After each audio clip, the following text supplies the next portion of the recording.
What's going on, guys? Thanks for joining us. Another episode of Royally FOC'd. We got Sheik there repping the Kingpins gear. Love it. Love it.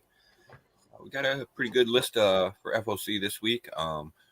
Dude, unfortunately, is not joining us this week. He is feeling under the weather, so he'll be back with us. I'm sure he's feeling better now that the Nova is in early production. I know, right? He had to just get hype hearing that shit. So that's gonna pick up his spirits a little bit. So hopefully, he'll be feeling better and be back with us on Monday. Marvell is working, but real quick, we'll go ahead and say hello to the chat because I saw he's in there, of course. So good morning, Marvell. But first, as always, we see Mr. Michael Baker in there in the chat, getting in at 8:16 a.m. bright and early. What is going on? Early risers. All right.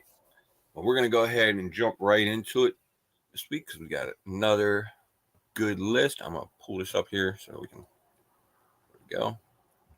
We can flip over here to the page. And let's start checking them out. All right. So first up this week from Boom Studios, got a little House of Slaughter 21 second print and I Heart Skull Crushers #1 getting a second print. She can pick either one of these up because I haven't read House of Slaughter 21 yet. So I'm not sure if that's one I should be picking up or not. Honestly, I consider myself to be like a very principled dude, and just on principle, I've been pretty like anti-Tynion for a while. It's not like the irony is that I grew up, I really liked him, but it's just like after he became successful, he's become a bit of a prick. Like he strikes me as the kind of the dude who really thinks like he's the shit, and so it's just like I don't know. I feel like everything he's released since Department of Truth went on hiatus is like a Department of Truth light arc. Like I really do. I feel like they're just ideas that he had for the book that he was like, I can make these like minis or like short ongoings. And I just lost a lot of respect for him in that way. People seem to like eat his shit up. Like they seem to really like things like World Tree. Not me personally. I like Something is Killing the Children. I wasn't really into House of Slaughter because I didn't like the idea. Like one thing Boom always pushed that I didn't like is the idea that like if something sells well, even if it was meant to be 6 issues, let's just make it ongoing. It happened with like all of Tynion shit. It happened with Once in Future. It happened with Grimm. And sometimes you see the stories suffer for it. Like even Once in Future, which I loved. Like it had moments where it dipped in quality, but it ended on a good note, 30 issues, and they were like, let's not keep it going forever. Right. So I don't think I'll pick up like any of these ongoings just because I stopped reading them. But I will pick up Department of Truth, which was solicited in the newest Image solicit. So like it's coming back with issue 23. Okay. Yeah, I'll buy that, but like I think otherwise I'm really like hit or miss on Tynion right now, and even Spectrograph, like I want to check it out, but I'm gonna wait and see what the reviews say before pre-order. $9, you know, it's just a lot. Price tag on that, right? Yeah, that's a pricey one. So, all right, we also got them putting out Jim Henson's Labyrinth number here. It's Archive Edition 1 of 3. Oh, that's sweet. Yeah, I'm actually picking this up. I'm actually grabbing just the A cover. I do like the B cover, the Mercado variant, to be honest. But the A cover, I might get that. Yeah, the A cover just strikes me with like the nostalgia feels for it. So you see my cover? Yeah, I think I'm gonna go ahead and pick it up. I love the Labyrinth, man. Of course, that's one of those kids movies. Like it's a good one. Story and Legend. You know those fantasy movies that when we were a kid, man, you fucking love those type of movies, right? Yeah, I think I might get this as well. I love the Buscema cover, and honestly, I've never read it, so then that's a good, it's a double win, right? All right, and I know I wish we had a dude here for this one because I'm sure he'd be excited about it. We got Mighty Morphin Power Rangers, the Return #3. That's the A cover there, and we got a couple more down here. I mean, well, okay, we got one more. I did just get to read the last issue of that. And there were some pretty significant events that happened in the last issue. It is an alternate reality timeline for the Rangers, but as we've seen, they don't mind crossing those alternate timelines over and everything like that. If a character works, they'll bring them into the main continuity. Ranger Slayer, Draken, So, I mean, I guess there's potential there. I don't know. Dude would be the expert on it, but. Yeah, I mean, I feel like there's some potential there, and with the events of the last issue, this one could be one that's probably important to pick up because we could see a new set of Rangers coming out of this issue or something like that, right? So it looks like anyway. As well. Yeah, it kind of felt like with the way it ended, Kimberly's daughter might be the first one of the new set of Rangers. So that could be a little something if you're a Power Rangers fan. Totally. And then next up, we've got Yosemite Sam getting his own comic. Oh no, wait, I'm sorry. Uncanny Valley is what this is. Yeah. If you look at it, it looks like it's just ripping off a bunch of like known IPs and kind of making it's like yeah, like you look at the cover, it's like there's a lot of very familiar looking characters on there. Right, there is. Like I said, you got like Yosemite Sam right there, front and center. I mean, it's Tony Fleece. It sounds interesting enough. I think it's one that I'm probably, I don't know, kind of like you. I'll wait and check out the reviews on it and then see if I want to. If I heard more buzz, I would have been in. Like everyone knew about Feral and Local Man prior to release. Like there was buzz going into it. Like for whatever reason, I haven't heard anything about this. Like I've barely even heard. I've watched like 3 Tony Fleece interviews that were all like almost an hour long in the last like 3 weeks, and none of them like he didn't mention this in any of them. So that kind of is a yikes for me. But I was like, I do love Looney Tunes. So I'll wait. If the reviews are good, I'll buy it. But I'm not pre-ordering this. Yeah, it feels pretty under the radar for a newer Tony Fleece series. So I don't know. Yeah, like I said, I think I'm gonna wait on that one because I already got a pretty big list, of course. So, oh yeah. All right, now we're gonna get into DC Comics, and listen, man, DC Comics is fucking hitting this week with some weird shit, with some good shit. I don't know. We got all kinds of craziness going on. So I guess the first one I want to mention here is this one on the end, the Ultra Humanite April Fool's cover. I like all of the like Mario Wolf is doing April Fool's covers for like a few books over the course of the next month, and they're all really good. Like they're all like monkeys, and they're all really good. Yeah, it looks like a pretty interesting cover. It's pretty solid, overall. I mean, Ultra Humanite. I don't know if I'm gonna grab it or not, but no, cool. I'm not grabbing the Ultra Humanite, but I'm 100% grabbing the Beppo, the Super Monkey one. Yeah. Oh no, they're doing. Damn, I might need the whole fucking set. They're probably gonna do Detective Chimp. Oh, they're doing Detective Chimp. Yeah, he's already. Oh shit! Yeah, go ahead. I'm gonna need that whole set. Damn, they're really nice. Cover. I mean, just because they got Detective Chimp and Beppo. So. Yeah, exactly. The cover A, like, wait, sorry. No, I was gonna say I can't imagine there's too many more because after that you got like Grodd and that's about it. There's like 5. There's like 5, I think. Yeah. So I think Grodd's also one of them. It's all the characters that are in the April special, like for the most part. So there was like 2 more. I forget. Oh yeah, Grodd and Monkey King. Oh, Monsieur Mala. Monsieur Mala is on. Oh yeah, Monsieur Mala, good one. Yeah, and then there's one more. But the connecting cover, the cover A, I really like, and I don't know, like just based on solicits and speculation, I know that the Brainiac Queen will appear in the next 3 chapters for sure. I just don't know which one. My thought is either the issue after this 1064, so the Superman, or the House of Brainiac special one shot because it's $6. But keep an eye out. Like that's a big first appearance. She's gonna be in absolute power and everything. So good reason to pick this one up. And you were mentioning the A cover, so I'll go ahead and pull it down a little bit because we do have the G cover there that is a foil version of that A cover. So there you go. $4 more. Shiny. Yeah, nice and shiny for that extra couple dollars. Or $3 more. But yeah, that's a lot. Hey Dan, how you doing, man? Dan Little Torre. Good to see you, buddy. Dan, what's up? Thanks for joining us this morning. Yeah, Batman 89 actually in the latest, like first of all, the Scott Forbes cover of Catwoman, that's a good one. I can see a lot of people wanting to pick that one up. And then the latest solicits for DC that they showed issue 4, and you see the Batman 89 version of Nightwing for the first time. So that's the first appearance. Yeah, he might show up at the end of this book, and then the number 4 he's on the cover, but this might be worth picking up for that reason alone. Yeah, if you like Nightwing. So it is a good cover. That even the A cover stands out as being pretty good to me, to be honest. I haven't really been on this series, to be honest. I know. Yeah, I think I passed on the first issue, and then there was second issue. I bought the first two, Oh, right. but the second issue, I don't even know if it's out yet. It might have been in the last week or so, maybe. Yeah, maybe that's it. I can't remember. I might have gotten the first Yeah. one too. I don't know, and just haven't got them yet or whatever. I don't know, but I know this one has been pushed back a few times. Yeah. So. Yeah, issue 2 just came out last week. Yeah, issue 2 had the first appearance of Harley Quinn as well. Like this universe versions of Harley Quinn. So I picked that up. Oh, And okay. I haven't read them yet, though. I'm not gonna lie. I have 1 and 2. Like I have them in my reading pile. I haven't read them. It's just there are other books I wanted to read more, even non-DC books. This one's always like the 89, 78 stuff is always on the bottom of my read pile. Like I do have interest. It's just not like, you know, I don't want to read them right away. But Right. I'm excited. Right. You know, who knows? Maybe they'll bring these characters back one day. You never know, for like an animated movie or something. Yeah, that's true. I mean, it's a fun universe because they've done their own thing in it. Yeah.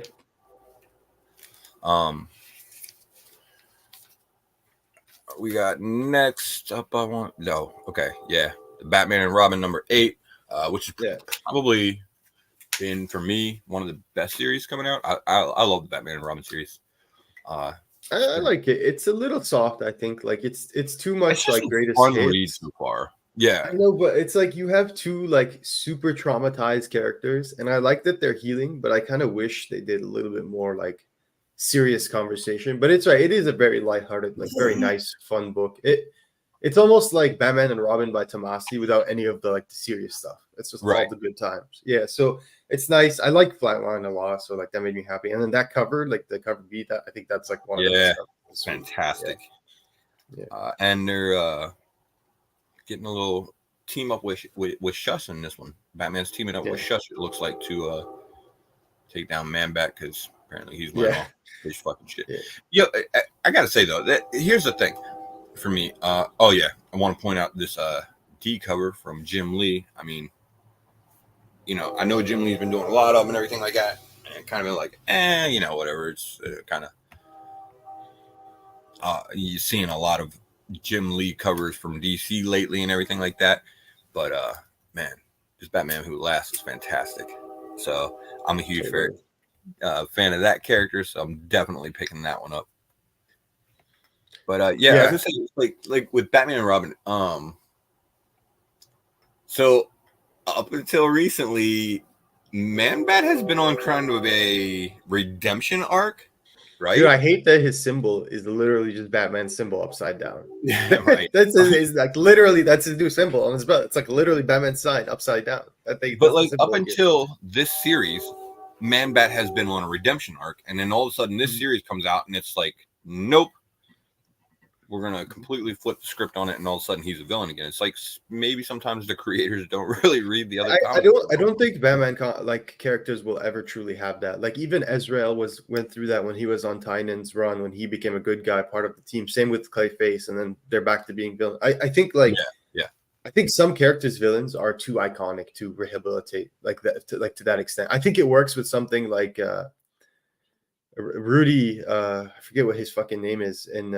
The guy who drains you, the villain who drains you in Superman, he's in the beginning of the issues, but he rehabilitates in William.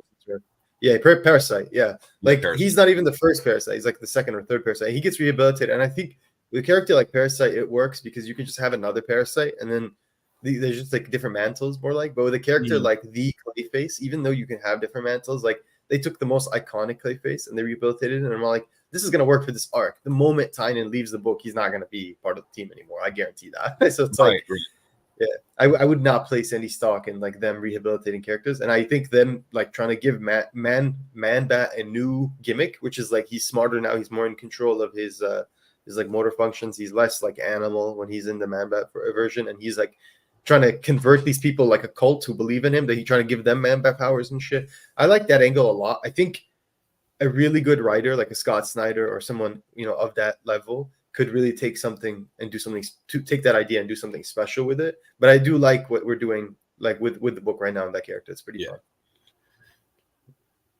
All right, next up we've got this Batman and Robin and Howard. Do you know anything about that? Because I do not. Yeah, it's a kid's book. I saw the only thing I know is like it's a kid's book. They had a free book day preview of it. It's like really for YA. But the thing that like upset me about this book is when I went to the comic book store, I saw this book on the shelf. It's $3.99 and it's cardstock.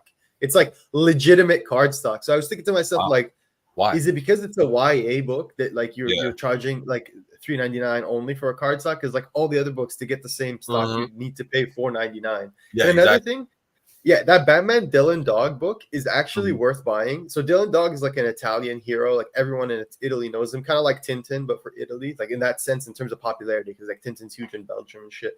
Yeah. That book is awesome because it's $5. I didn't read it, but I did see it at the comic book store. It's $5, but it's super thick. It's like the size of 2 or 3 comics. So it's like Oh, for $5 and it only being 3 issues, like I honestly might pick it up because it has a great creative team on it. Like it's Gigi Cavanego and then Werther Deladera doing the artwork together. So it's like that's an amazing combination. I forget who's writing it. It's a good writer. I forget who it was, but let me look at it. It's I'm on. I'm on that B cover for it with the Joker on there. I don't who the hell is it's an Dylan Dog? I Italian don't dude. remember. Bro, it's Italian. It's an Italian like folk hero, bro. Like he's an Italian character. Okay. He's not like a DC guy or anything. Yeah, it's like a Okay. European character. This is like imagine they did a crossover of Batman with Tintin. This is like that, but for the Italian character. You know what I mean? All right. Yeah. So it's like it's so cool that they're doing that. It's just that like that was my reaction too. It's like who the fuck is Dylan Dog? Then I looked it up and I talked to some people at the store and they're like, no, he's like super popular in Italy. Like everybody knows him. And then there were Italians commenting like in social media saying like, oh my god, this is so cool seeing like our character crossover with Batman. So many people here are excited for it. Yeah, so I was like, and it's thick, dude. It's like it's so thick, the book, and it's like it has so much good artwork and shit. Like, yeah, I'd recommend it honestly. I might have to go back and pick up the first issue of it then. Yeah. I didn't know anything about it. I was like, the name was familiar to me. Like I know there was like a Dylan Dog movie or something like that. Mm-hmm. That I vaguely remember having seen once or something. So but it didn't really it didn't really stand out to me. I'm like, I don't know who this character is, so I'm just gonna go ahead and skip on this for now. But you're saying it's a decent one, I might have to check it out. Yeah. Right. Oh, oops, little arrow button there. See you, Cliff. See you, buddy. Yeah. All right. Next up, we got that Brave and the Bold 54. Yeah, I mean, timing wise, it's like right on point, right? The Brave and the Bold. We just got announcement, like confirmation yesterday that that Teen Titans movie. Yeah. The timing seems pretty spot on. I gotta say, like, I expected more hype, like for the Teen Titans announcement. A lot of people were like pretty like downers, and it really shows you just like how people love to hate. Like if it was a fucking Champions movie for Marvel, they would all be drooling. People would like fucking splooge their pants if it was Champions. But because it's Teen Titans, everyone's like, oh, we just got a show. Why isn't it animated? It's just like, guys, shut the fuck up. And that's the thing, because there is an iconic version of the Teen Titans out there, with the animated series. So that's what's always gonna pretty much stick out in people's minds for the most part with Teen Titans. I think this is gonna blow people's minds as long as we get the proper Teen Titans. If they don't do the Damian Teen Titans, like my only concern is they do the Damian Teen Titans, then it would be a big fuck up. But if they do Dick Grayson Teen Titans or even Tim Drake, even though I think that's also a mistake, if they do those Teen Titans, I think they got to go. I think they got to go with Nightwing, Dick Grayson. I mean, the thing is, when Nightwing is in Teen Titans, though, they're no longer like the Teen Titans. Like it's so debatable because like they're Titans at that point, right? Because they're like adults for the most part. But like, I'm curious, like, are they gonna have him wearing like the pixie shorts? You know what I mean, based on like Robin Hood, if he's like Robin, thighs for days. But I'm very excited for this. I'm very excited. Yeah. Right, and beside that, we've got a so this is kind of confusing here. Free Comic Book Day 2024, Absolute Power #1 special. Well, I don't know why they're not really free. Free. Yeah, they're charging you for these variants if you want them. I'm not picking them up. I almost got the foil because it's Dan Mora and it's nice, but for $10, I feel like that's pretty steep. So right, I'm just gonna pass. I don't know. It's a lot on the free version, right? Yeah, I'm with you. All right, we got Green Lantern #10, and what stands out to me is that C cover from Fornes. That's just it's nice, clean cover there. To be honest, I pre-ordered that. I'm like 100% sure that Fornes was reading like one or two of the because in issue 8 of the series, there's a scene in the book exactly like that. There's no symbol. He's not going through the symbol, but it's exactly the same composition and him flying into the space, but it's still during the day and it's still before he reaches space, so it's like blue. but it's the same exact image. So I was like, I bet Fornes was reading it and he saw that and he was like, I can do a cover like that, but better. So, And he did. yeah, He did. it's an amazing cover. I love it. It Yeah. reminds me of the Nova cover. You know, the Nova ratio, the one that's hard to find. And there's one Yeah. of Silver Surfer. I think it's Marcos Martin, I want to say, that does at least one of them. It reminds me of that cover. So I was like, yeah, I got to get this if it's open order, especially. Yeah. And Green Lantern's been solid, man. It's been a good read. So yeah. Oh yeah, amazing. And you know what's funny? You know the game Bully? Dude, Guy Gardner in that picture looks like the main character of Bully. Like he looks too young. He looks like the guy. Yeah. he doesn't look like an adult there. He looks like a teenager. Right. Yeah. All right, we got Justice Society number 10. This one got pushed back a little bit. It's Jeff Johns. Yeah, I'm willing to bet money. This is not on FOC. I'm willing to bet money. This will be back on FOC next week. I would not be surprised either. I do like that. Dude, there's no title on the image. They didn't even put the title on the image. They don't even have the final draft of the image, bro. I know, right? I do love that cover though. That's a homage to Adventure 300 and Legion of Superheroes 301. So it's like a very for Legion fans, it's a really nice cover. Well, we'll see if it comes out. No, dude. Someone released. I think Bleeding Cool released like an article saying like I saw that. issue 9. Yeah, it was originally November, then it got pushed to January, and then it released in March. It's just like it's like a 4-month delay, bro. It's that whole aspect of the DC universe that, to be honest, Jeff Johns is working on. Like that whole side, he keeps getting pushed and pushed. Any of those classic Justice Society characters, like. Yeah, it's so weird because Wesley Dodds ended. Like number 6 came out last week, but Alan Scott 5 and Jay Garrick 5 haven't even come out. So they still have 2 issues, and then Wesley Dodds is done. So it's like, what is going on? Like, what DC, get your shit together. Jeff Johns got that 4-month delays for 1 issue. This doomsday clock level shit, bro. You gotta get on top of it, bro. Bro, it's gonna happen. It's gonna be another doomsday clock if they even finish the shit in the end. We'll see. All right, we got Outsiders number 6 of 12. Yeah, I guess this is a mini. I like the book, but I just don't understand why it's $5. Like, why is this book $5? It doesn't even make sense. There's so many books in DC that are $4, and they're like smaller titles, like this book, like Sinister Sons or Red Hood. You can see that, dude. Red Hood, you can see it's $4, but like, why is this book $5? It literally makes no sense why this book is $5. It doesn't have extra pages. There's no backup story. It's just fucking $5 for the fuck of it. Just for the fuck of it. Seriously, and it has been a decent enough read. It's a decent read, but it's offensive because I'll tell you why. It's a good read. It really is. It's a good spiritual like challenges of the unknown DC or planetary. It's planetary. But why would you call it Outsiders? Because there's so many people who are going to pick this up for an Outsiders book, and then they're going to be like, "This is literally planetary. What the fuck?" You know, like that. That's my reaction every issue. I'm like, why is this book called Outsiders? It's so misleading. And you're thinking like, oh, like what's the big deal? It would be like calling a book Fantastic Four, and then it's like about something completely different. It's about like Nova Corps. Like, do you know what I mean? It's like why? It's like why would you? Yeah. It's like 100 people in it. It's like every issue is like they're doing something different. You're just like, what's going on? Right. But like I said, solid read. Just the kind of an odd choice for a name on it, but whatever. Red Hood the Hill hasn't been hitting with me too much, but I think I just read the 2nd issue, I believe. Yeah. And I'm just like, it's okay, I guess. Sinister Sons, though, has actually been off to a fun start. Just read the 2nd issue of that. Basically, it was mostly just those 2 fighting the whole time. But it was pretty decent. Like I enjoyed it for what it was. I'm looking forward to seeing where the story goes with it. So. Dude, there we go. Yeah, like Sinister Sons.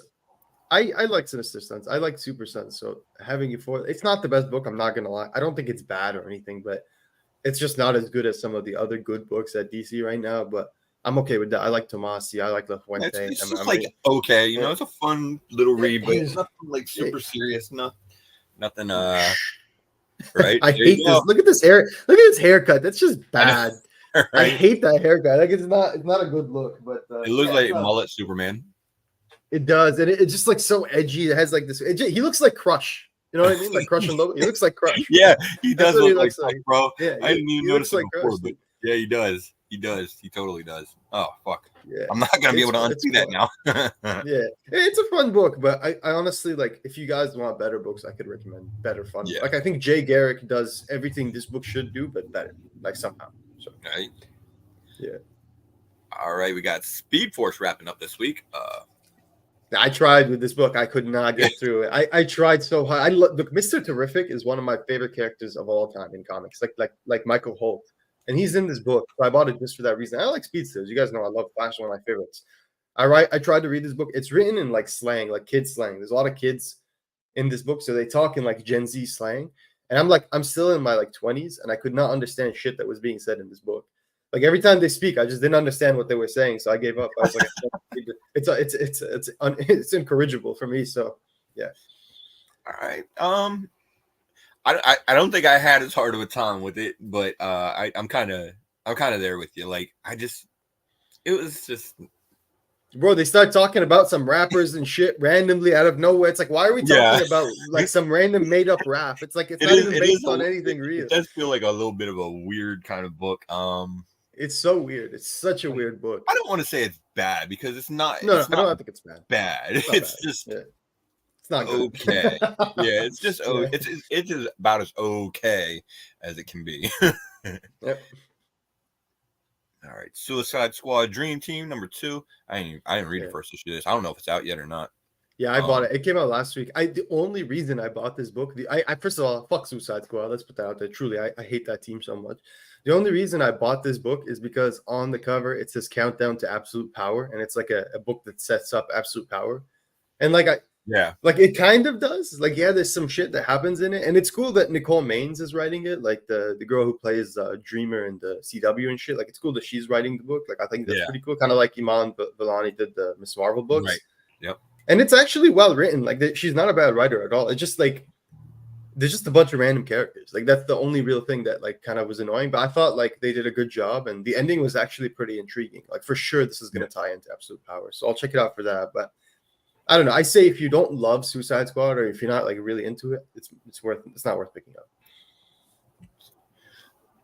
Yeah, I mean, I read the first one. I liked it.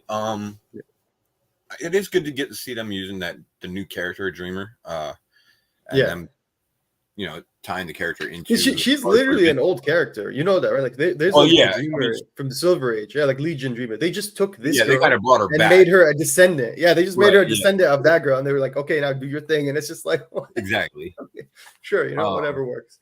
Yeah, it's nice. It's nice to see him use that character. I mean, they made a big deal about it coming back. Yeah. So yeah, I like her naivety. Like, she's like, oh, Waller's not going to do anything bad. And everyone around her is like, bitch, they don't bring you here unless you're about to do some messed up shit. Like, you're not going to be part of this team, if you're a good guy. And she's just like, oh, shit.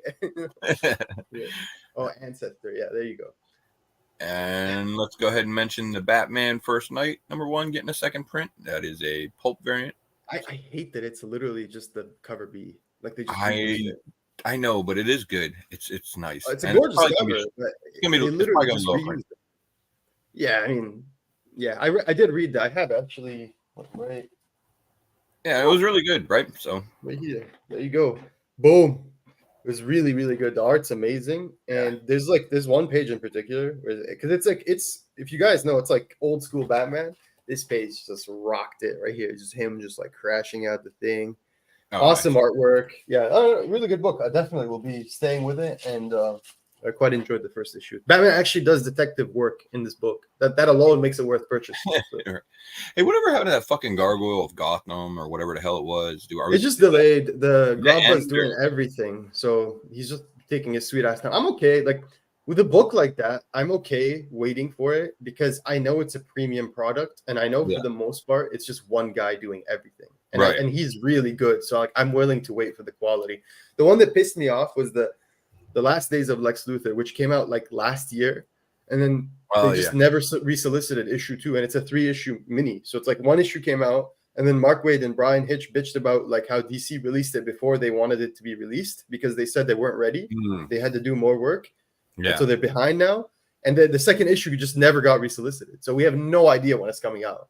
Oh, okay, nice. Yeah.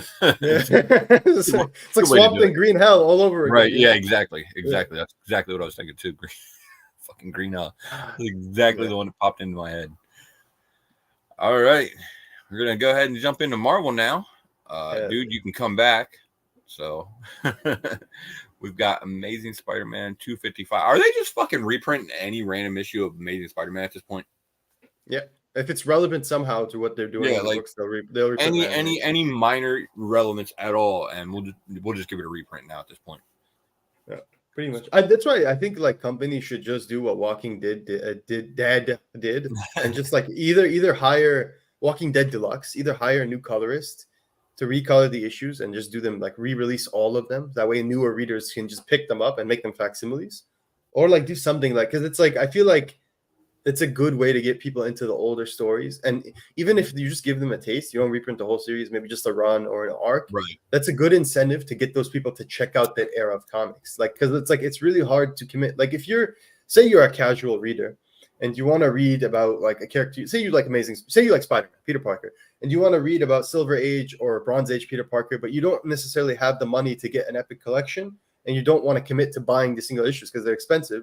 Well, here's like a facsimile of an arc, kind of like they did for DC did for Batman Year One. It's like, okay, here's like Kraven's Last Hunt reprinted. Go pick that up in single issues, and it's like that's a good way kind of to give people a taste and be like, oh, you might actually dig these, and then maybe they'll jump on the epic collection train and everything. They just seem to be going about it kind of randomly with Spider-Man. It's like they're just picking whatever issue and like they're not going in any fucking type of order or like picking them out of a hat. Like, I don't understand. They did like 252 a couple of weeks ago, right? Like I remember 252.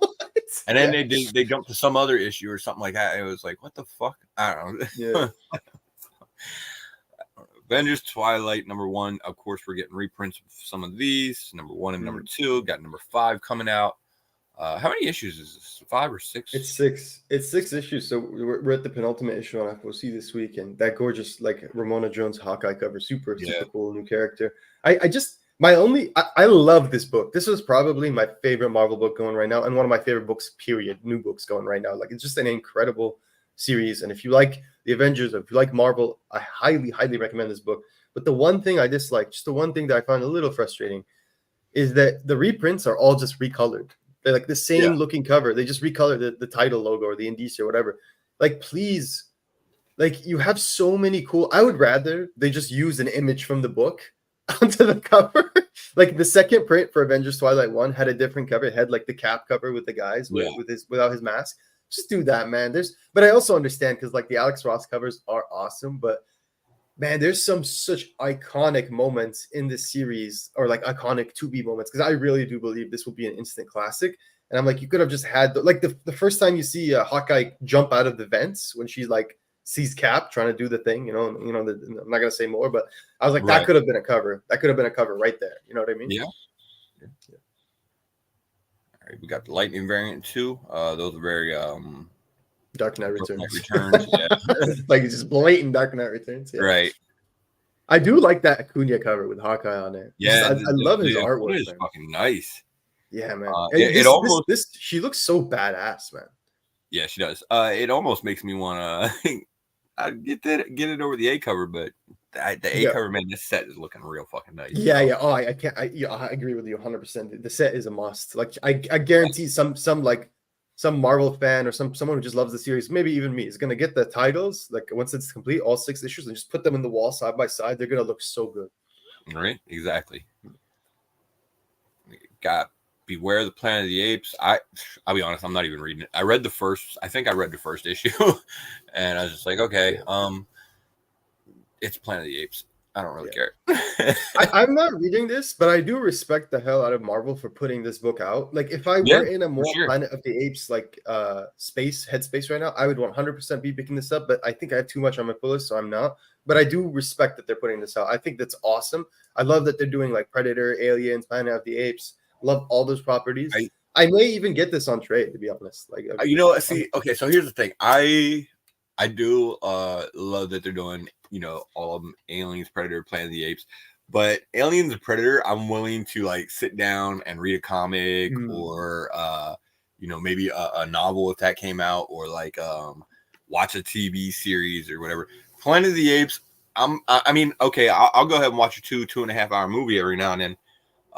Maybe every couple of years, but that's about the attention span I've got for Planet of the Apes. So you know what I mean? You're like, once I see that sunken Statue of Liberty, that's it for me. Yeah, I'm like, okay, we're good. Movie's over. Cool. Move on. That's fair. No, that's fair. That's totally fair. It's just not as fun of a universe to play in, I guess, as the other no, I wholeheartedly agree there. Yeah. All right, Black Widow and Hawkeye, just a reason to throw them together and have Black Widow show off her new symbiote suit, I guess. Really? I just despise that book on principle. It's just a 4-issue series about something so random. No, not for me. Yeah, I don't know. Maybe it'll be good. We'll see. Yeah. I didn't read the first issue, so I don't know. But I haven't read it yet. Oh, wait. Yeah. No. Or did I read that one? You can't remember. Can you remember if I read it yet or not? Yeah. All right. We got Blood Hunt #1. This is their big vampire event coming up. And I will check this out. I will pick up the first issue at least to check, because it's Jed, and he's a local. He's he hangs out with us quite often. He's always at the store. He goes to our shop. He's a really nice guy, and he's now the writer of freaking X-Men, like normal X-Men, not uncanny X-Men. So let's see what he's cooking. Maybe he's cooking something good with this. Hey, what's going on? Saw you popped in here real quick. Want to say hi. Oh, hey, what up, buddy? Dropping all the links in chat for us. We appreciate you. I know you're gonna get the Archer, aren't you? You are Marvel for sure. Getting that is it? What's her name? Tigress or not? Yes, no, that's DC. The Tiger Archer. Absolutely. Yeah. What's her name? That character? Tigress is the DC one. Tigra, right? Tigra. Yeah. And he was like a tiny difference. Yeah. But it is actually a nice cover. I'm not gonna lie. Let me pull it down here so we can see that tiger cover here. There we go. Boom. Like feet and everything. Like he definitely didn't like out this one. You know what I'm saying? Yeah. The Baldy on Fangs variant is pretty cool. I wonder. I mean, they're calling it a Fangs variant, so that feels like they're gonna do kind of like a set of them.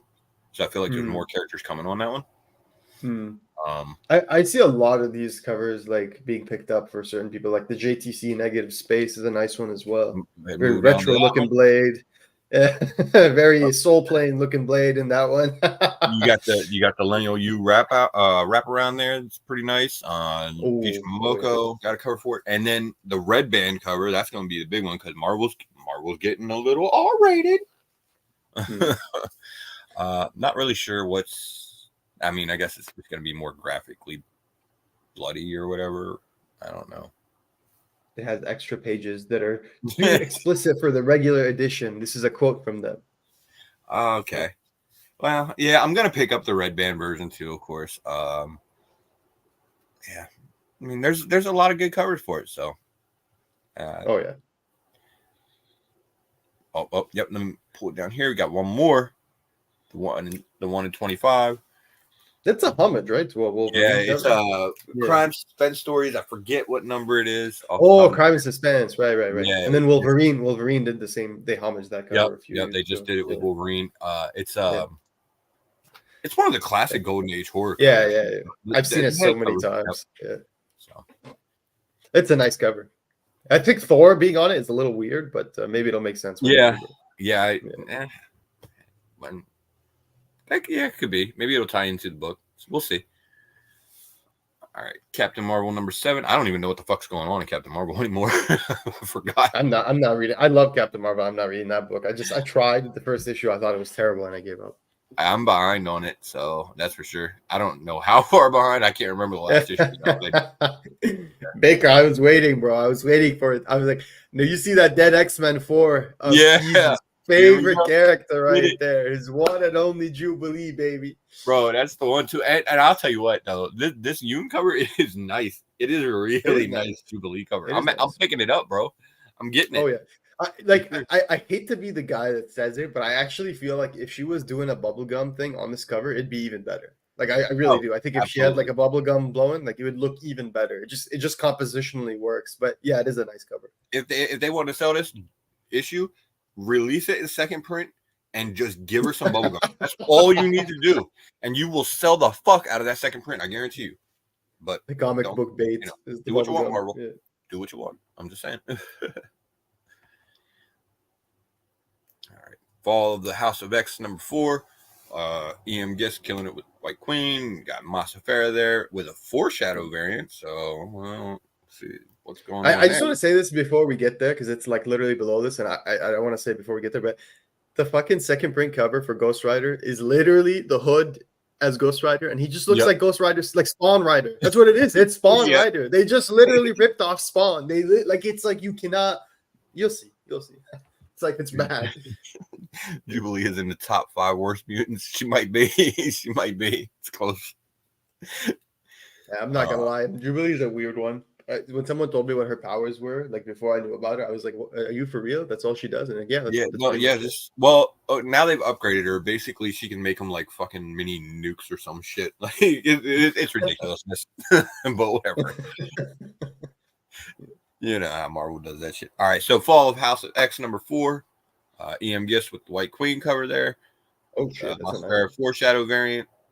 So, you know, a little something there. I'm surprised they usually don't show the foreshadow covers. They give us that fucking, you know, whatever screen. Yo, that Matsupera foreshadow is nice. It is. Very nice. Oh, Definitely shit. picking up that one. Yeah. All right, Ghost Rider Final Vengeance #2. I mean, you got the hood as Ghost Rider right there on the A cover. Bro, it's Spawn, bro. Like, look, when you see the last page of issue 1, does which is look what like you fucking see, Spawn, it man. It looks really so much like Spawn. Like in that cover, it looks a little less like Spawn, but there's a second print. I don't know if it's on this week's FC, but there's a second print of the first issue where they took the last page and made it the cover, and I was like, oh my god, that's Spawn Rider. That's what it is. Yeah. I think I saw the picture of that, and it does. Mm-hmm. But I have not read the first issue of this yet, so I don't know if it's. I picked it up and skimmed it, but I haven't read it yet. But a lot of my friends are telling me it was not good. But I don't know. Really? Wait, Oh shit. Okay. Yeah. Well, we'll see. I'll read it then. Here, I think it's down to Posh. You get to it a little later today. We'll see. Giant size Hulk #1, and I guess this is just gonna probably, I don't know what, spin out into a new Hulk series. Is that what we're waiting on for the Hulk at this point?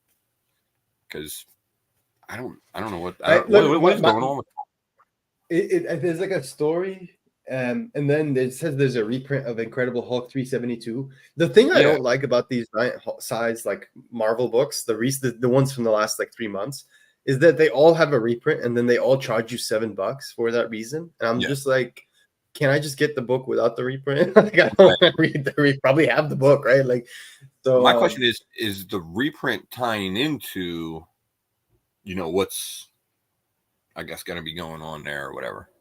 I have no idea. Yeah, I don't know if that's the lead into whatever new Hulk series we're going to get or whatever.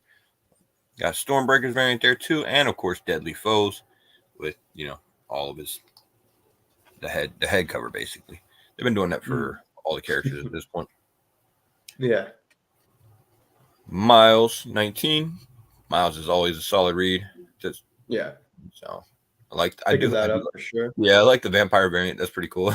Yeah, it's a nice one. My favorite vampire variant. There's a vampire variant for Spider-Boy this week. It's so good, so good. Well, actually, my cover of the week is coming up on this next book. You did the Granov? Yes, bro. That's exactly why I didn't pull it down just yet. It's a really good one. Yeah, the Granov, and it's open order, man. So like, I hope they don't make a ratio of it though.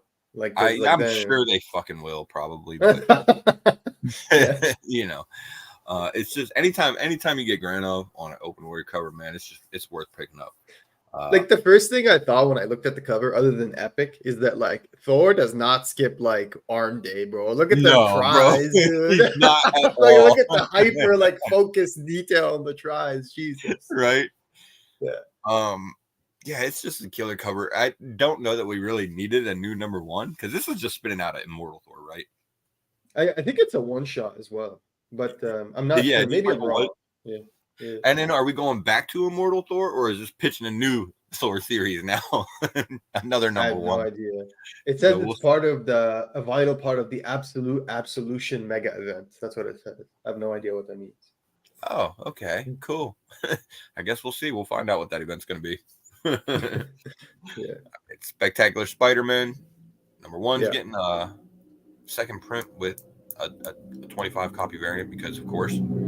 which was the foil variant for number one. Like Yeah, that was yeah, that you could get, which is like weird to take a foil variant and just non-foilize it and be like, here's your right, ratio. That's right. just like Yeah, your open order cover was better for it.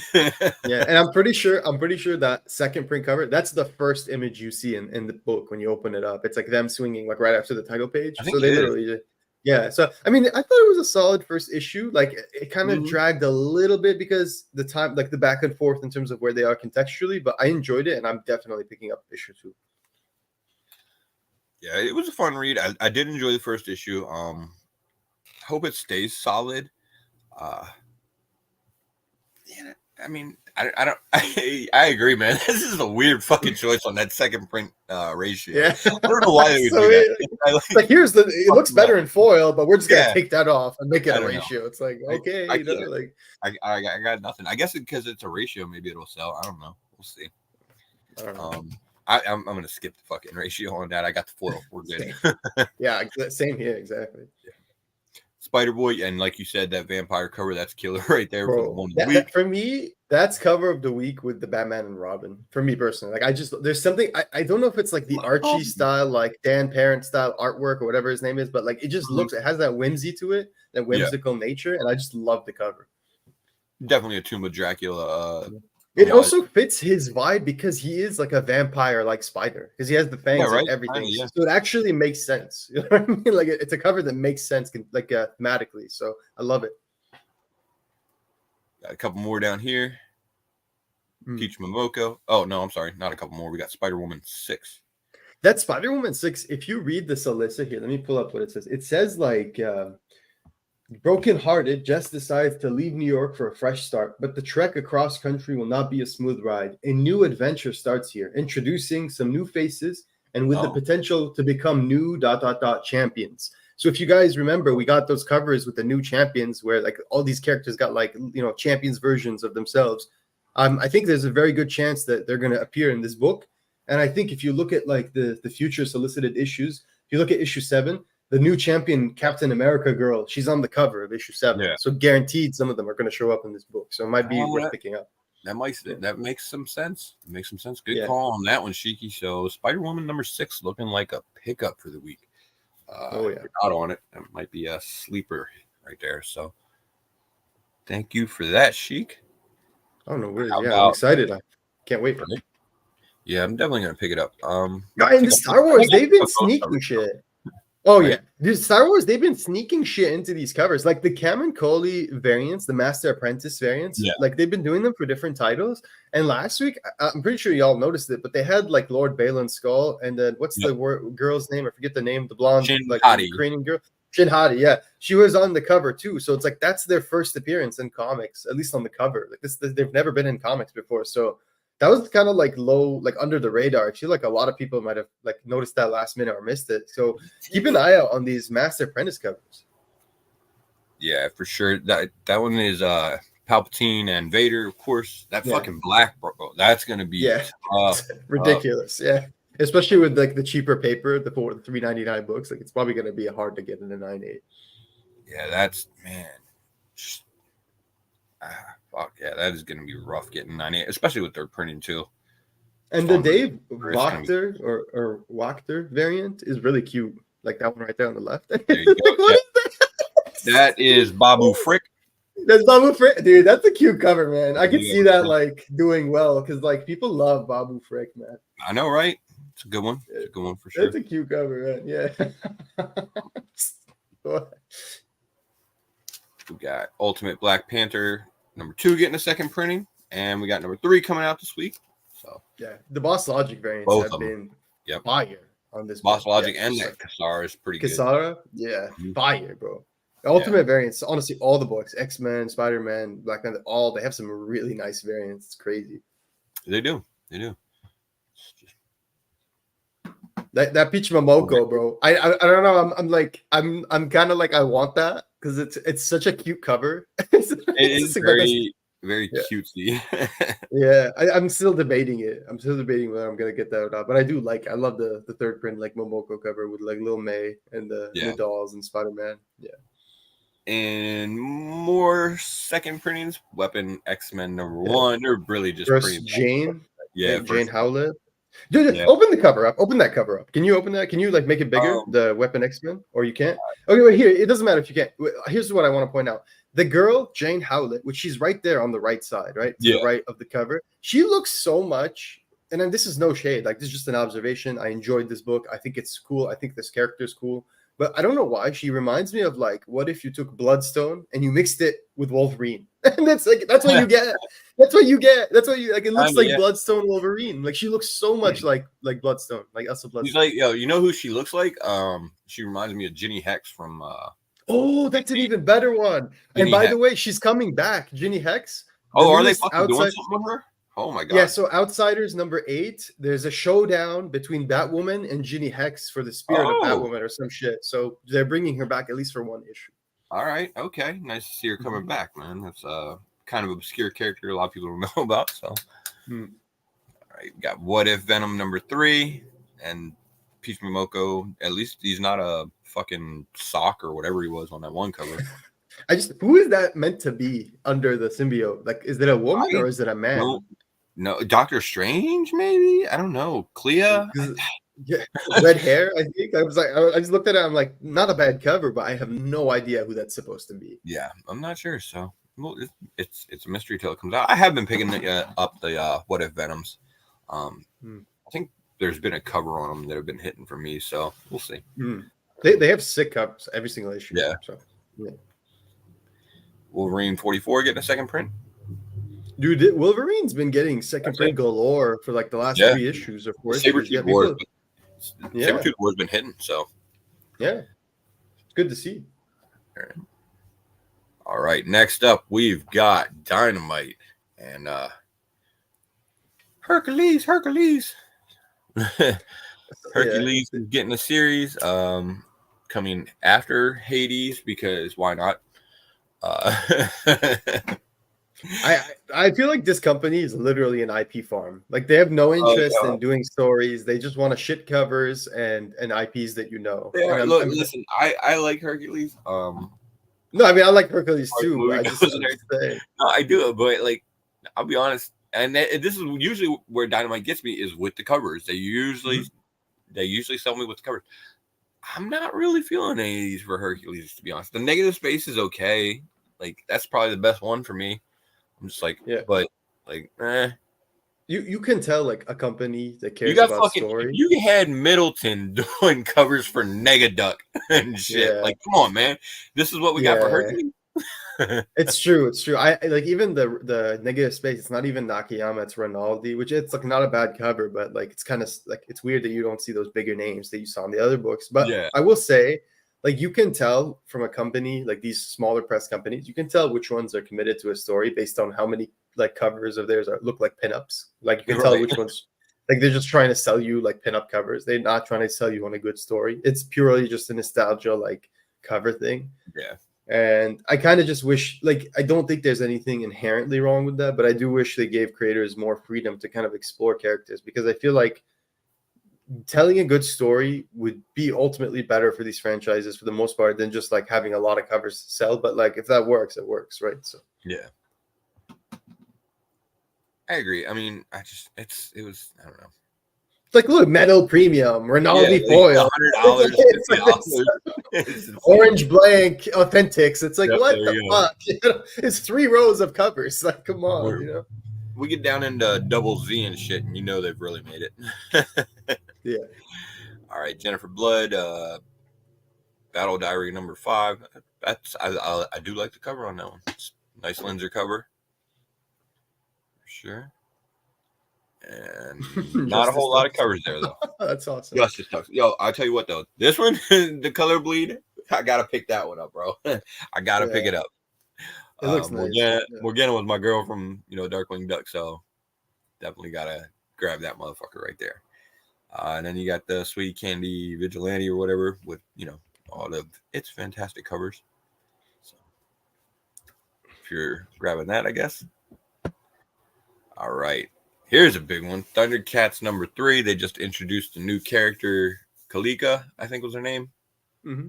I believe. Yeah. I hope this sells well. I just like to see comics do well. And the first issue sold a fuck ton. The second issue sold a lot. I hope it keeps going. I hope people dig this. We're getting a third print here for sure. They'll probably, it's Dynamite, so we'll probably take it as far as we can and get at least 6 or 7 printings out of it, I would say. And that's where they have the Nakayama. He's doing the covers here. Yeah, exactly. Yeah. And we're throwing it on the foil there too, because we can get that upcharge. So dude, look, they have all their good artists on this book. I just realized. Yeah, exactly. This is where everybody spent the whole week. Like you got Nakayama on there killing it with the Chitara cover, Korea on there with Panthro, fucking fire. Declan Shalvey down there. What the hell? Yeah, Towels on there with Panthro. Like, this is where everybody was at this week.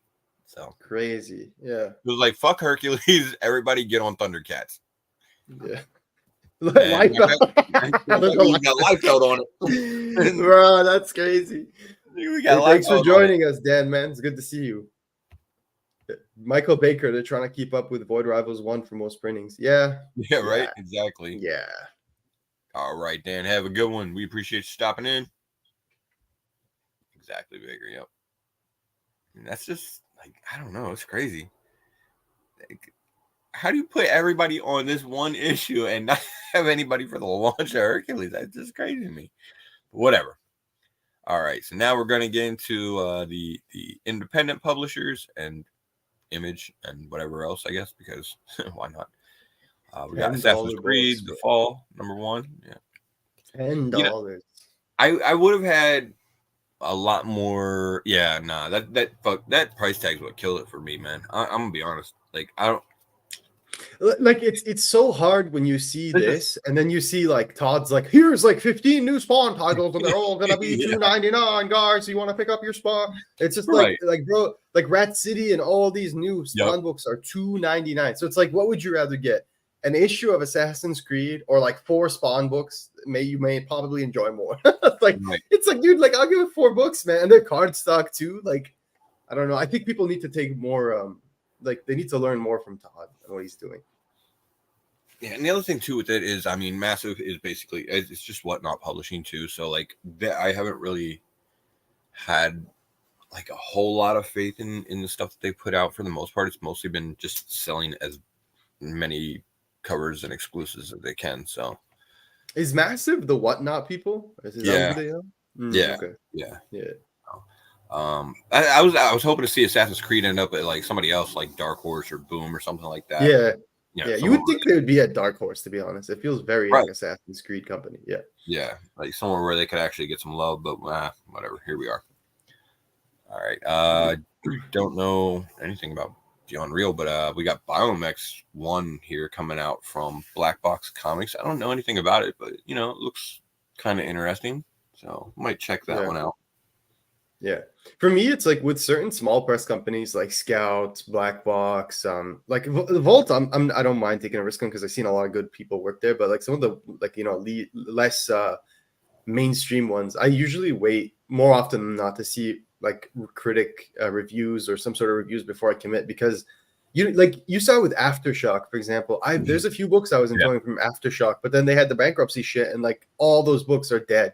Like they're waiting to be resolicited and closed. Like some of them had 1 or 2 issues left, and they're finally now soliciting them. So it's like, be careful. Yeah, that's true. Sure. Yeah. Blade Runner, if you're on that one, the FOC variant is probably the one that you would want to get this week. That's a pretty nice variant for that one. That Blood Brothers book, Blood Brothers Mother. Yeah, I might actually check that out. I really like the team on it. Is it Azzarello and Risso? I feel like it is, but I think so. Let me double check. But yeah, I just like that. The book, that was one of the few ones in the distillery, the one shot they released when they first launched the company that I thought was good. Yeah, it's Azzarello and Eduardo Risso. Like that's such a good team. I might honestly check it out. Yeah. It is, and they're gonna have to. Honestly, I think they're gonna have to really rely on that and fucking hit home runs that they put out early, because this $8.99 price tag is It's rough. insane. Yeah, it's insane, man. It's rough. Yeah. Yeah, I mean that's just I want to with it, I really do, but I've had to kind of pick and choose what I think I want to grab, because Mhm. I fucking $9. Nah, come on now. Yeah, $9 is a lot. Yeah. Yeah. Bloodshot Unleashed #2. Look at that cover, bro. That's fantastic. Yeah, I've been hearing good things about Bloodshot Unleashed, but I also saw on their website, Valiant, that they're trying to hire a creative AI director to basically do AI bullshit. So, like here, I have the thing. Let me open it. Yeah, they have a listing right now in For art, or yeah. I'll read you the job description. I have it. So it says generative AI video artists, right? 30 to 35 US an hour. We are looking for generative AI video artists that are experienced with generative AI video production, such as Runway, Sora, etc. okay, So video though. So maybe they're making some kind of like promo clips or something like that. yeah, I hope so, because it'd be a bummer. Like Valiant's been under really bad management for a while because of the higher ups, and they like their editorial don't like it. They actually enjoy putting out good books. So I hope that they find a good path forward. Well, that's probably not it with AI. So Mhm. there's been some pushback. I don't know if they're aware. Got Blue Book, Buddy McGill, Cabinet. Can't believe that's still going. That's crazy. I know, right? Capable, whatever the hell that is. Crying Boy. Some D&D coming out. Let's see what else. Oh, here we go. Dead by Daylight Virgin pack, $20. So I think that's gonna be all 4 issues though, right? So Okay, that's so about $5 a piece. Yeah, that's Yeah, not bad actually. That's not bad. yeah, Yeah. not too bad. Gone #3. So like this is one of the ones from Distillery, man. Like I really want to get into, because Jock. So like I did buy the first issue, and this was, I think, top 3 that I was looking forward to when I read the One Shot Distillery. Then I bought issue 1. I didn't love it. The art's gorgeous. okay. Like it's a gorgeous looking book. I just don't think it's the best written book. See, I got issue 1, but it's one of the ones that I'm waiting on in the mail. So we'll see. It looks beautiful, like peak art, but like the stories, This Helena Windhorn, did you read it? No, I bought it. Look, I really, for me, Tom King is super hit or miss. Like there's no in between for me. So it's like it's either he does something really good or it's like crap. And for me, this looked like they were just trying to bum off the success of Supergirl Women of Tomorrow. It's the exact same creative team. It's the same concept, same character for the most part. It's just an IP. Just a non-DC, non-IP version of that character. So they're trying to just make their own version of that character. I did pick up issue 1. I haven't read it yet. It does look good. I do like Bilkis Evely's artwork. I think she's incredible. So I picked it up for that reason. I haven't read it yet, though. So I'll report back when I do. But I've heard good things. I've heard very good things. Okay. I have not read it either, so. Yeah. I read that book. If You Find This, I'm Already Dead. The $8 book. That book is really good. It's by Matt Kent, McDade, and then Bill Crabtree. So the guy who colored a lot of early Invincible. It's basically just 3-issue story. It's about this reporter, kind of like a Lois Lane character, but like less heroic. She's basically tasked to go to this off-world planet where like this like military has been trying to colonize, or like at least just try like do some sort of exploration or some shit. So she goes to this country with this like military team, and she's supposed to just report on everything she sees and bring it back to her like superiors. But then shit goes really wild. It goes haywire. Like the people start dying. The aliens get really sussed out. So I thought it was a really solid like 3-issue thing. I can't wait. And it's huge. It's like oversized. So yeah. Oh, okay. Nice. Yeah, well, for $8 it fucking better be. Yeah, exactly. Right. Yeah. All right. So let's talk about this Kill Town #1 real quick. Because I'll be honest, I don't usually get into a whole lot of Scout stuff, not because I have anything against Scout per se. It's just their release way they do that. Very sketchy, bro.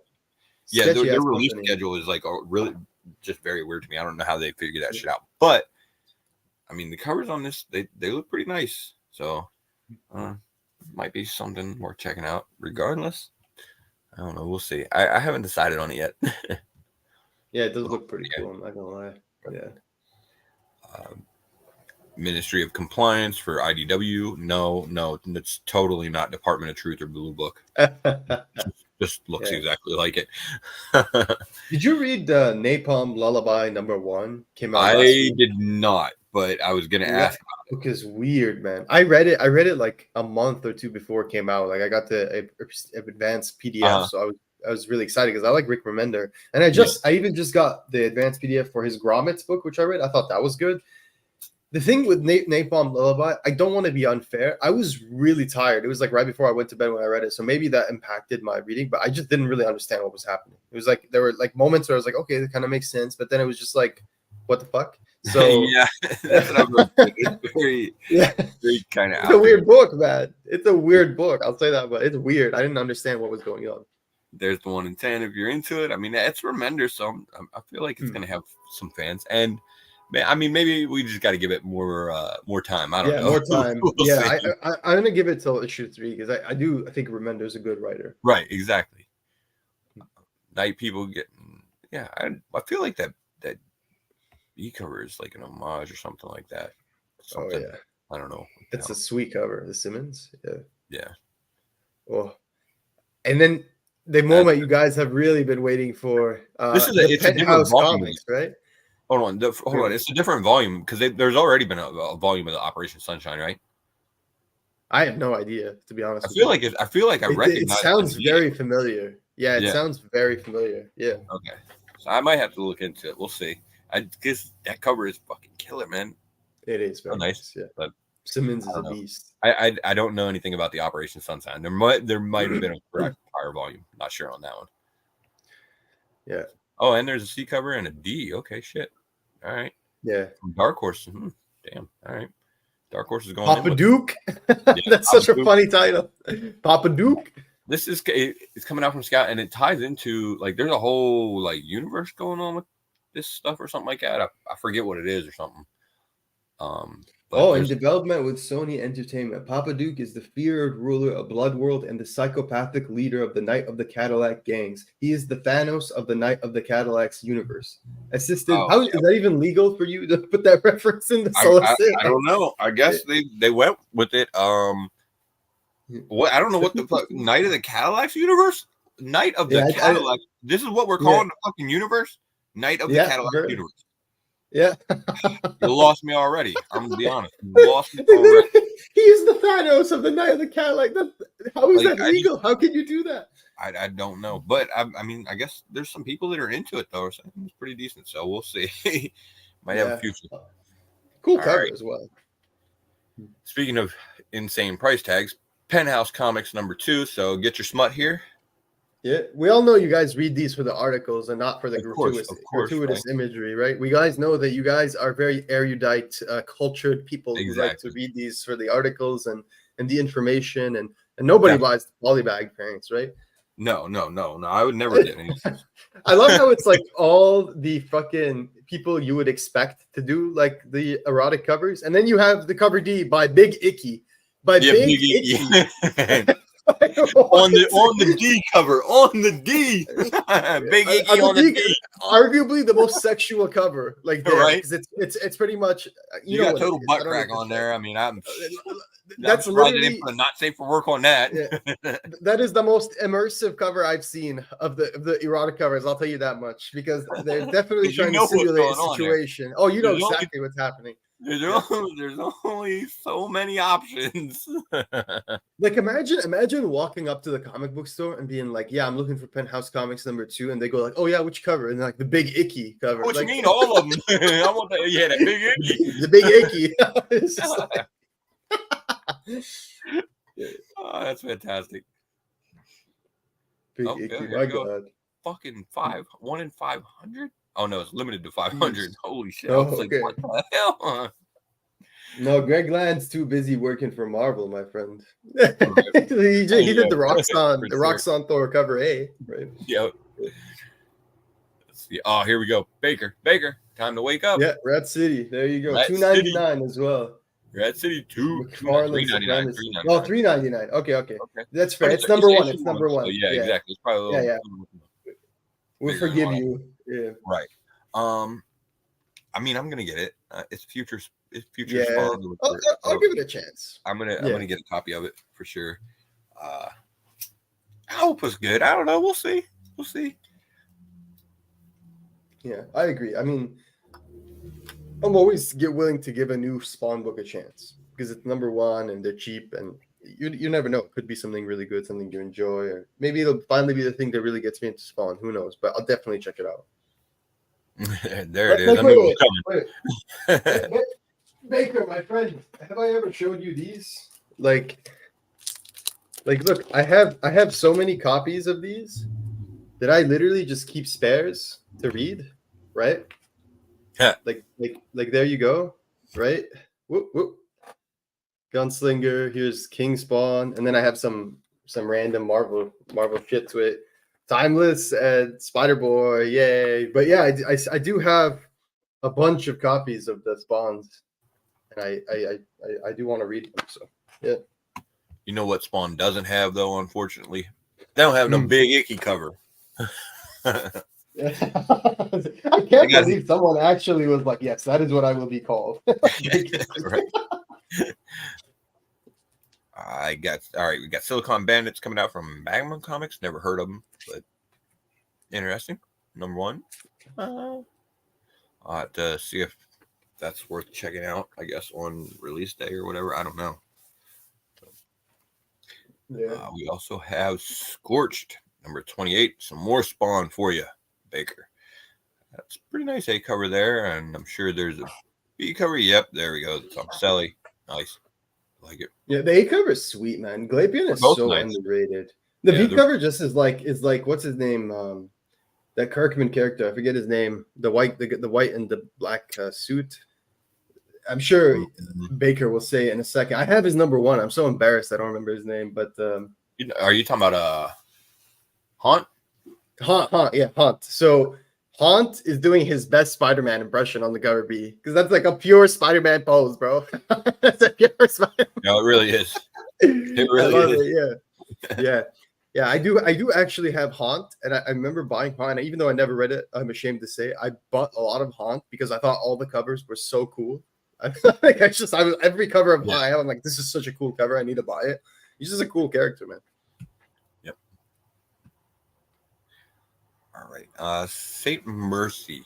I am trying to remember here. I feel like there was definitely a first volume to this, and I'm sure that I got it, but I don't remember at all how it was.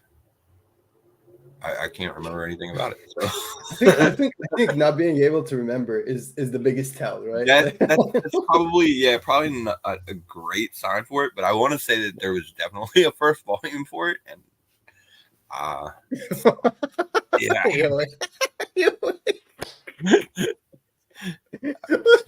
That's crazy. You should say that next time he's here, bro. Yeah, exactly, right?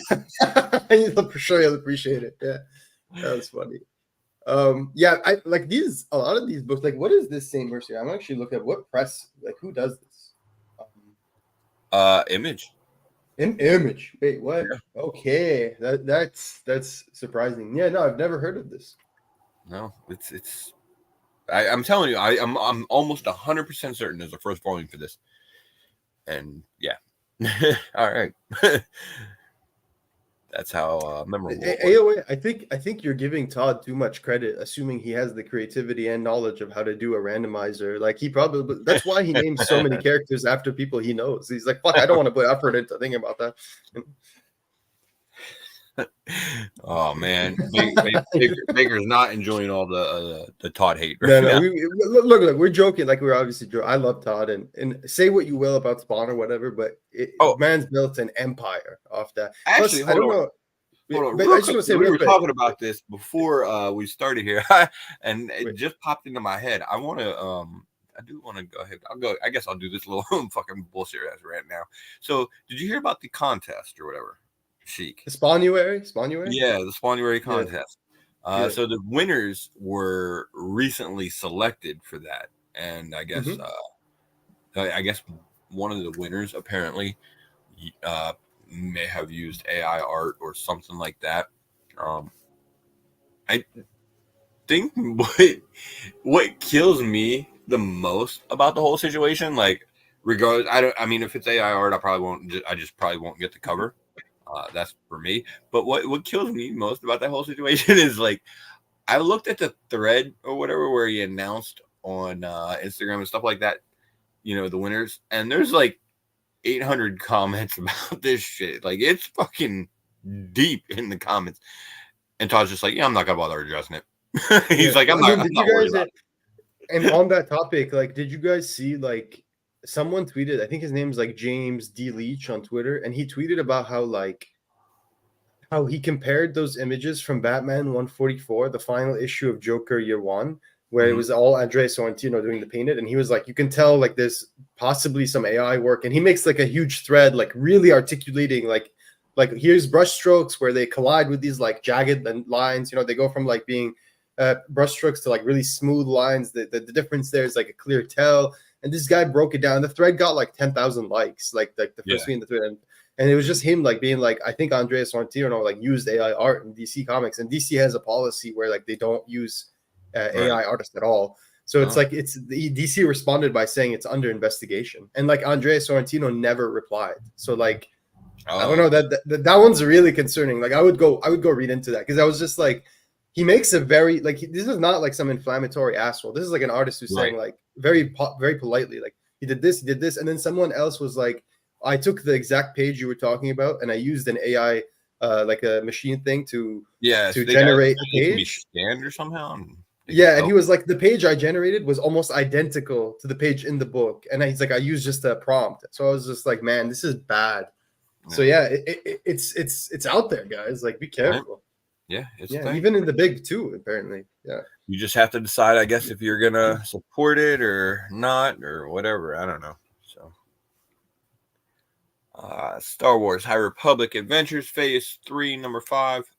That's always a pickup, because you never know what could be going on with that. It's the Dark Horse series, so feels like it's more geared towards a younger audience, but it's been a pretty solid read if you're a Star Wars fan. So totally, the last issue heated up. Like last week, it came out, issue 4. First appearance of Niv Drendow, and he's on the cover. It's like new Sith guy.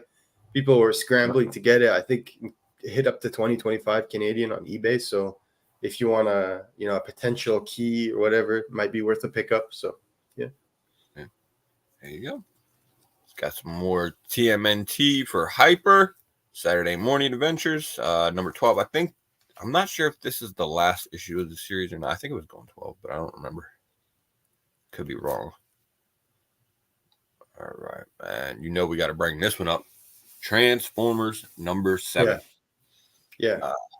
This book is awesome, and one thing that kind of is a small bummer, is that Daniel Warren Johnson's only going to be writing from this point on. So Jorge Corona's taking over artwork, but they did show preview pages for this issue, and it honestly looks fantastic. It's really keeping the spirit and tone of the series, so I can't wait. Well, okay, listen. I have been loving Transformers for the most part so far. But you fucking lost me in the last issue, bro. Yeah. Transformers what happened in the last issue that was bad? How that ends there with the I don't want to spoil anything, so how do I word it? The sacrifice. Oh, the guy that sacrificed. Yeah, I thought that was a little bit made, and then all of a sudden the response to that, and it's like, okay, let's go. What the fuck? How the hell did that? Okay, let's go. Yeah, no, that was. I will say I'm more excited for this issue because it seems like Starscream and Soundwave are gonna fight for who becomes the leader moving forward. And it's I thought at first maybe they're kind of revealing to us who's gonna be the winner, but like they're not. They're actually trying to confuse us, because if you look at cover A, Starscream is like messing Soundwave up, but then if you look at cover B, like Soundwave is practically standing on Starscream. So it's just like I have no idea who's gonna win this battle, but I feel like Starscream is dirtier, but like Soundwave is probably just stronger, just like overall. So it's like we'll see. we'll see how they fight. But I'm very excited for this issue. I'm gonna call a shot in the dark, and I'm gonna say neither of them was gonna win because this is the one where Megatron's coming back. He's just gonna show up, like, stop beating around He's the gonna bush, show up kid. right in the middle of the Yeah. damn fight and just put an end to that shit and take over. I mean, it's Megatron. I want him to have a line like whenever he comes back, was just like something along the lines of, "I gotta get my fusion cannon back from that big red bastard." Like, you know, just like it's like he needs to like address it. He's like, he took my gun and I Right. need it back. You know what I mean? I need it back. Like, Yeah, exactly. I feel like this is gonna be the issue for that. So yeah, I think this was a pickup just for that reason alone. I'm hoping that's how it goes. I could be wrong, but I think that's a good way to play it out there. And looks like we're wrapping up with some UNI number 3. that's a from dope ADW. cover. It is a Totally dope cover. cover. I hope it's not AI. Probably Like, AI, it yeah. looks I was gonna say it's probably it looks AI. like either We were it just looks talking like about- either AI or No, I'm painted. just I kidding. hope it's not AI. But No disrespect to Choi at all. I no idea. It's just it does have that vibe. I think that's what they were shooting for. You know, to have that kind of that look to it. But yeah, that's an awesome cover, man. It's really nice. yeah. I don't know nothing about you and I though, so probably gonna go ahead and skip it anyway. I haven't been picking that one up from ADW, to be honest. I just haven't heard anything about it. So, and looks like last but not least, we got some zombie terrors and Zor. Bro, that Zor book looks cute. Like, it looks like a genuinely like fun bone-like character. Like, what's that book Scotty Young put out a few years ago with the blue character? Twig. It reminds me of Twig, and I really wanted to check it out. But like the fact that it's a Keen Spot book, which like I've not really heard much of, and then it's $6, really like pushed me away. But like it looks fun. I honestly might get issue 1. Maybe we'll see. Yeah, it does look cute. So yeah, it looks cute. Yeah. They do have like it's weird how they do their covers. I think they have a bunch of them that are like limited with Keen Spot. So yeah, they're open order, but they're limited somehow to a certain amount. I don't know. It's weird. So, you know, I don't know. You have to, I guess, kind of take your chances with that one and see if you can get it. All right, guys. Well, those are the books for the week. It's not too bad. It looks like we got to add a lot to the list as we were going through there. This is always the most expensive show for me. Yeah, it's always like I feel like for me personally, like on the retailer end, if you're a retailer, you're always trying to play the game of like, how many copies of a given book should I order to make sure I satisfy pull customers while simultaneously having a potential spot for like newer customers or shelf customers or Wednesday Warriors. And then on the consumer end, I'm always like, how many of these titles do I really want, and how many should I trim down? It's just like every FOC. It's like, how many do I really want to get? You know what I mean? Do I really want to get like all these covers? It's just like, so yeah, it's always a fun game, and I agree with Faces. I'm just spending so much money. So exactly. All right, so yeah, it looks like next week, what do we got coming up? We got Monday. We got Previously On. That's gonna be a fun one. I think Thursday we do have a haul show, I believe, this week. And then apparently Dan has a grill, right?